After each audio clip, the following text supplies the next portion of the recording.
Bom, todos vocês sabem que o sufismo é a mística islâmica, é o esoterismo do Islã. É a metade da tradição islâmica. A outra metade é a Sharia, é a lei islâmica. Então, os sufis dizem que o Islã tem duas asas. Né? A asa do esoterismo.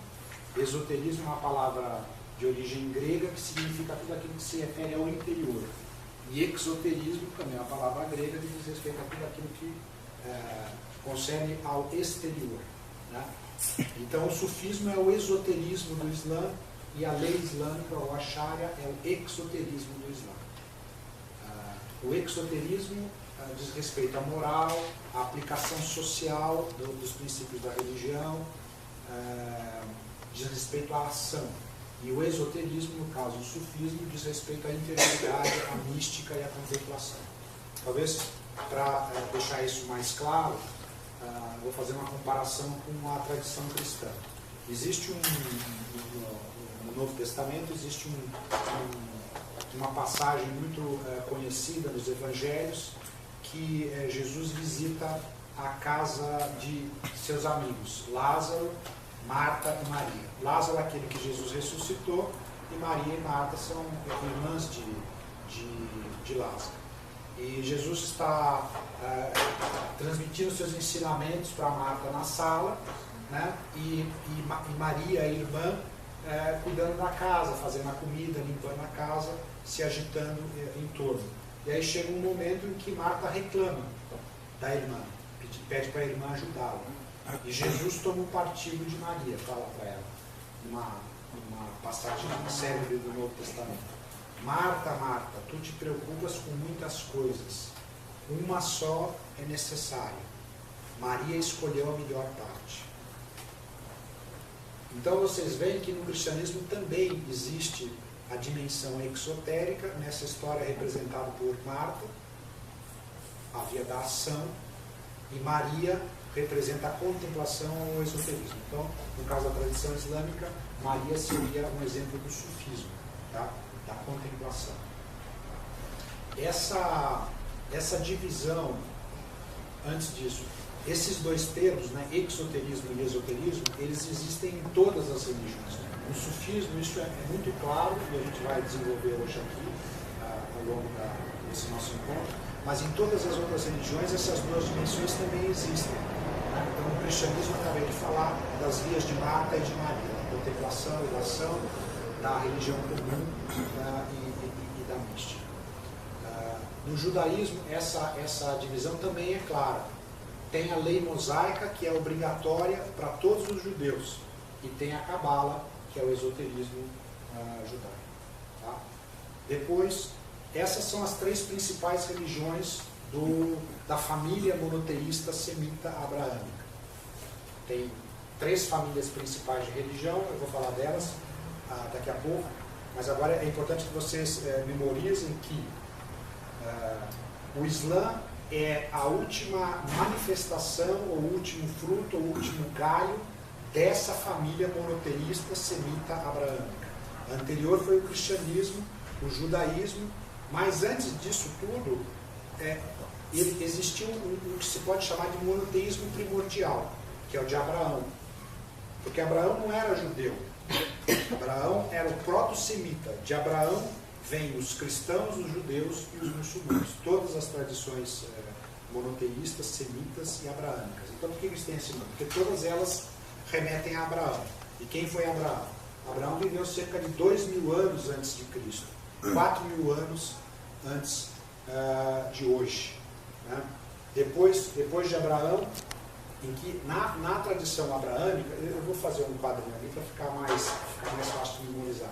Na tradição abraâmica, também existiam essas duas dimensões, a dimensão da mística e a dimensão da religião comum, a dimensão da ação e da contemplação. Só que elas existiam de forma equilibrada. Tá? Mas o fato de que essas duas dimensões existiam mesmo na época de Abraão, antes ainda do advento do judaísmo, que só tomou forma com Moisés, Moisés viveu 700 anos depois de Abraão, cerca de 13 séculos antes de Jesus Cristo. Há um famoso episódio também no Antigo Testamento a respeito de Melquisedeque. Melquisedeque só é citado na Bíblia 2 vezes. Uma no comecinho da Bíblia, no primeiro livro da Bíblia, que é o livro do Gênesis. E depois no Evangelho de São João, que é um dos últimos livros do Novo Testamento. E nessa passagem, muito curiosa, mas que não tem grandes explicações, é um personagem extremamente misterioso, Abraão, que é essa figura maior, essa figura que está na origem de 4 religiões, né? Judaísmo, Islã, cristianismo e o monoteísmo primordial, ou o abraamismo. Abraão se encontra com esse Melquisedeque e Abraão paga o dízimo para esse Melquisedeque. E Melquisedeque abençoa Abraão. Então é alguém ainda maior do que Abraão, porque ele abençoou Abraão e ele recebeu o dízimo de Abraão. Né?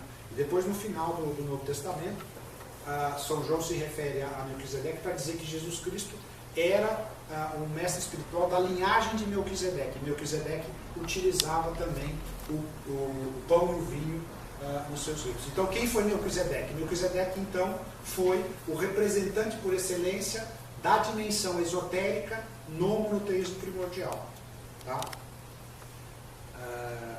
Então, Abraão, os árabes, os muçulmanos, chamam Abraão de Ibrahim. Entende? Abraão é uma figura comum a essas 3 religiões.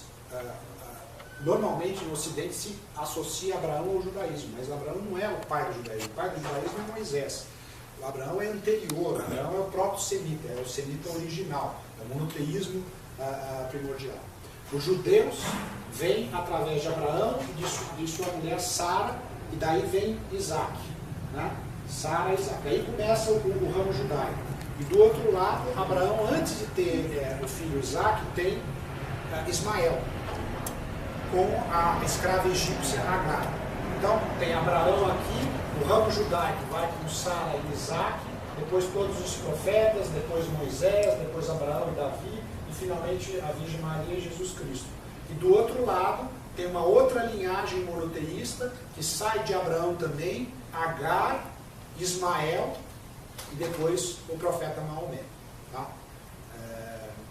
Então, todas essas tradições, no fundo, se reportam a Abraão. 700 anos depois de Abraão, Moisés recebe a revelação no alto do Monte Sinai. E o que faz o profeta Moisés, o profeta dos judeus?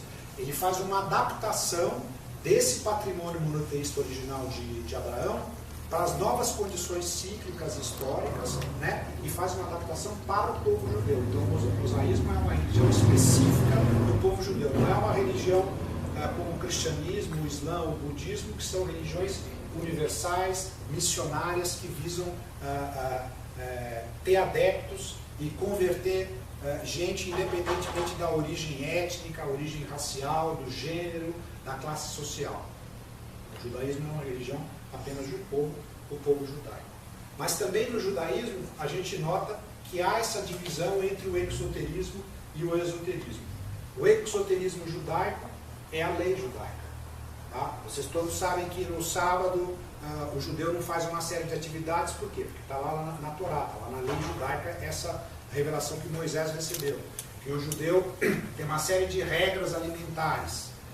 Tudo isso é dado pela lei judaica. Mas o judaísmo também tem o seu esoterismo, que é a Cabala. Só que, se no monoteísmo primordial, primeiro, de Abraão, o exoterismo e o esoterismo viviam ou existiam em equilíbrio, no caso do judaísmo já há uma ênfase, a balança tende completamente para o lado da lei e para o lado do exoterismo. Tá? E Jesus, 13 séculos depois de Moisés, então Abraão, 2000 anos antes de Jesus, Moisés, 13 séculos antes de Jesus, no ano zero da nossa era, Jesus traz uma nova revelação, e nessa revelação também existem essas duas dimensões, só que a ênfase, como é comprovado por essa história que eu acabei de dizer de Marta e de Maria, a ênfase não é mais no exoterismo, não é mais na lei, não é mais na moral, não é mais nos aspectos sociais, é na interioridade, é na mística, é na contemplação.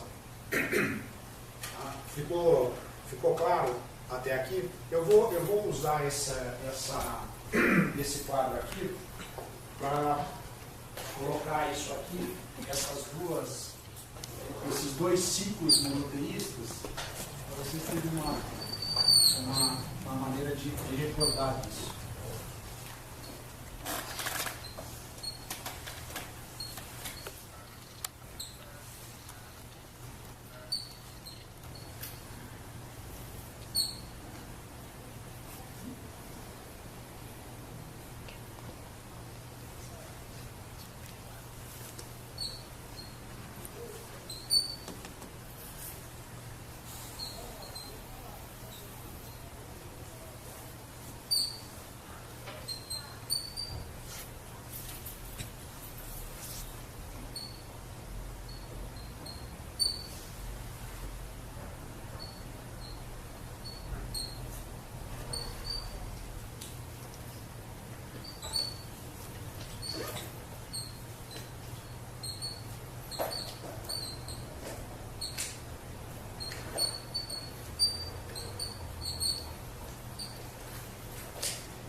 Dá para ver daí?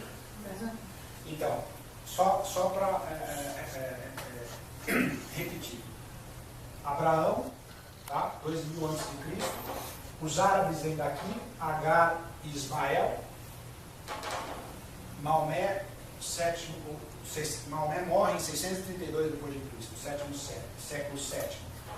Abraão, Sara, Isaac, Moisés, 13 séculos antes de Jesus Cristo, e Jesus Cristo aqui. Tá? Então esse é o grande ciclo monoteísta. É claro que aqui tem uma ruptura, tá?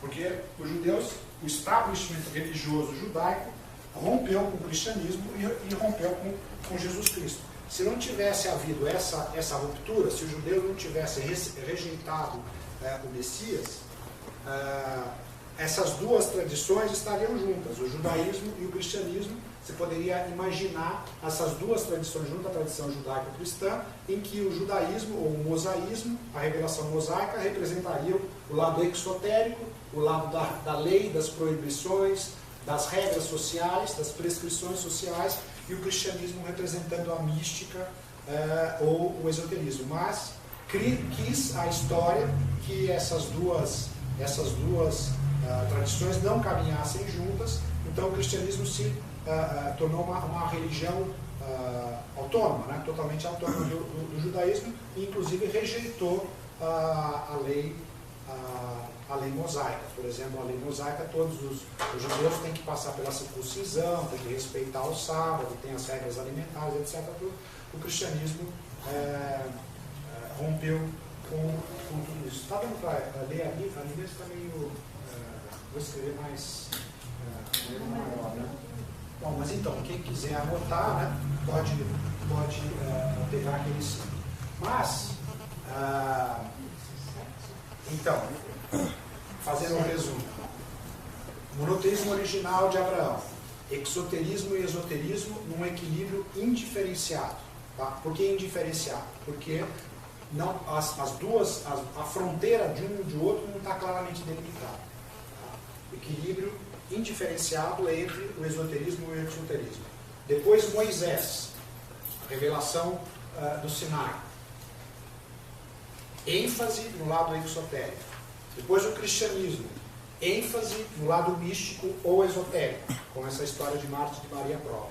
E depois, finalmente, o Islã, equilíbrio diferenciado entre as duas dimensões, entre o sufismo e a lei, entre o exoterismo e o esoterismo. Por que eu digo equilíbrio diferenciado? Porque, diferentemente do caso do mosaísmo primordial, está claramente delimitado o espaço do sufismo e o espaço da religião comum ou do Islã exotérico. É claramente delimitado. Dou só um exemplo disso. No caso do sufismo, os mestres sufis, o sheikh de uma determinada tarika, que é a confraria mística islâmica, ele é totalmente independente das autoridades da religião comum. O sheikh sufi, a autoridade máxima de uma confraria, como a Mevlevia, que foi fundada pelo Rumi, que é dos derviches rodopiantes, ou a Chadilita, ou a Qadiria, ou a Alauia. São dezenas de confrarias que existem no mundo islâmico. O Sheikh Sufi de cada uma dessas taricas é totalmente independente do ulema, que é a autoridade maior do ramo exotérico do Islã. Dou um exemplo concreto disso. No Islã da Sharia, no Islã exotérico, a dança e a música são vistas com extrema desconfiança. Não é uma coisa comum. Só que o Rumi, que talvez seja o mestre sufi mais conhecido no Ocidente, foi poeta, e ele é o fundador dessa tarika Mevlevia, dos derviches rodopiantes, ele fez o caminho espiritual dele fundamentado na música e na dança, que são, na prática, praticamente quase proibidos no Islã da Sharia, no Islã convencional. Ele não pediu permissão para o bispo, né? Quer dizer, essa é um tipo de disposição da religião que é completamente diferente do que nós temos no Ocidente, no caso do catolicismo. O catolicismo tem uma estrutura hierárquica piramidal. O Papa, os cardeais, os arcebispos, os bispos, os abades, os padres, os monges e, finalmente, na base da pirâmide, os fiéis. Tá? Não se faz nada. O Rumi, se ele fosse cristão, ele não poderia ter vindo com essa inovação da dança e da música como suporte de contemplação, como suportes místicos, se ele não tivesse pedido permissão para o bispo local, certo? É o que aconteceria no cristianismo. Não dá para imaginar que aqui o abade do mosteiro de São Bento tem uma inspiração, uma visão e resolva vir com alguma novidade doutrinal ou metódica sem ter consultado o cardeal arcebispo de São Paulo. Mas no Islã isso acontece por quê? Porque o chefe da tarika, no caso, o Sheikh Sufi, é totalmente independente das autoridades esotéricas. Esse é um ponto extremamente importante para entender a tradição islâmica no seu todo, e em particular o sufismo, porque é um aspecto que você não tem no Ocidente. O que os sufis dizem, né, essas duas asas do Islã, elas batem juntos, mas elas são independentes umas das outras. Tá? Esse é um ponto importante. Mas além dessas, essas daqui todas, então, são as quatro tradições,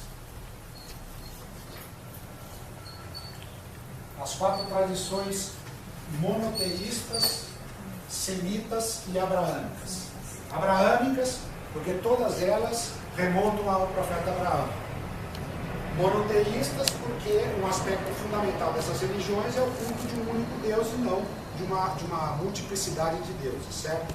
E semita por quê? Porque todas essas religiões têm origem entre os povos semitas. Tá? Quem são os povos semitas? Os dois principais são os judeus e são os árabes. Então, só que o cristianismo tem uma particularidade. O cristianismo tem uma origem judaica, mas não é mais uma religião judaica. Por quê? Porque o cristianismo, ao contrário do Islã e ao contrário do judaísmo, ele nasce no Oriente e ele vai para o Ocidente. Ele nasce entre os judeus, tá? Mas a sede do cristianismo se tornou a Europa. Não apenas do catolicismo, cuja sede é Roma, e os primeiros discípulos de Jesus já foram para Roma, Pedro e Paulo, vivos ainda, foram para Roma. Né? Então, logo no começo da religião, já há uma ocidentalização da religião. E o povo que vive na Europa, como a maioria de nós aqui no Ocidente, é de origem ariana e não semita. E é isso que explica a influência ariana dentro do cristianismo, é o que explica o fato do cristianismo ter certas características que são completamente diferentes do judaísmo e do Islã. Por exemplo, o judaísmo e o Islã não tem arte figurativa. Você não vê ícone, você não vê estátua, você não vê representação da figura humana. Enquanto que a arte cristã, o centro da arte cristã é justamente isso, é a representação da figura humana, especialmente do Logos, no caso de Jesus Cristo, da Virgem, a Virgem com o menino, as estátuas e os ícones dos santos. Né? Então, e a arte islâmica, por exemplo, vocês podem ver nas fotografias da Beatriz, da Beatriz aqui, ou seja, não tem representação de figura humana, é uma arte essencialmente geométrica. A caligrafia também é muito importante, vocês veem ali que tem orações ou trechos do Corão ali em volta daquele círculo central ali em azul. Quer dizer, é uma arte completamente diferente da arte cristã. E por quê? Justamente por medo de idolatria, quer dizer, então os judeus e os muçulmanos não têm a arte figurativa porque Deus é um, quer dizer, o testemunho de fé fundamental do Islã é a Shahada, né? La ilaha illallah, vocês já devem ter ouvido isso várias vezes, La ilaha illallah. O que significa La ilaha illallah? Não há Deus a não ser o único Deus. Tá? Então é só esse que pode ser cultuado, tanto é que o pior pecado no Islã é o pecado da associação, associar outras divindades ao Deus único. Então eles não têm a arte figurativa, por medo de idolatria.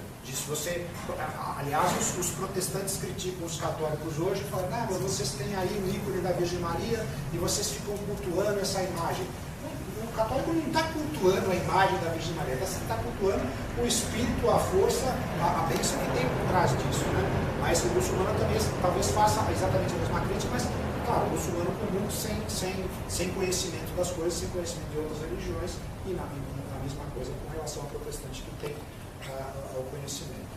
Então, mas ao contrário do Islã e do judaísmo, então o cristianismo tem uma dimensão ariana que essas outras duas religiões não têm. E o fato mesmo do cristianismo ter incorporado a arte figurativa é uma prova disso. Vamos entrar, tem lugar ali, ó. Tem uma cadeira, tem banquinho aqui. Tem uma...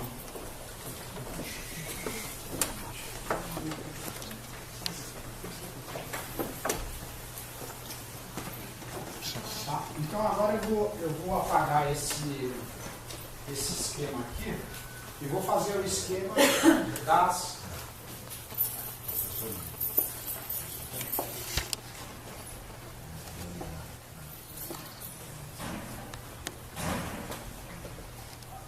das principais... Até agora eu falei só das tradições monoteístas, que são 4. Abramismo, mosaísmo, cristianismo e islã. É a última manifestação dessa grande família monoteísta abraâmica e semita. Ficou claro, então, essas questões? Porque, como eu não conheço vocês, eu não sei o grau de conhecimento que vocês têm a respeito disso. Então, eu estou tentando ser o mais didático possível. Então, ficou claro, pelo menos numa primeira abordagem, as diferenças e as convergências que tem entre essas 4 religiões e o fato de elas serem da mesma família, né? Mas são, no que diz respeito à classificação das religiões,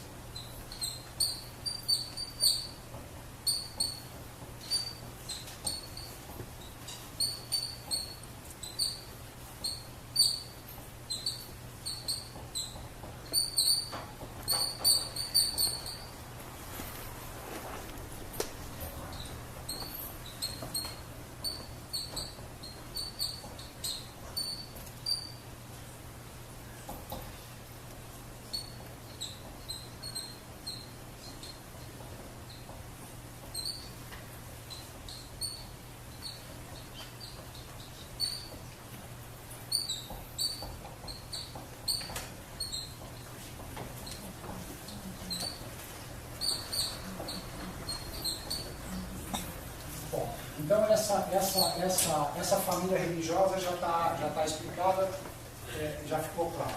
Agora, além dessa família religiosa, existem mais 2 famílias religiosas que são extremamente importantes. A outra é a das mitologias arianas.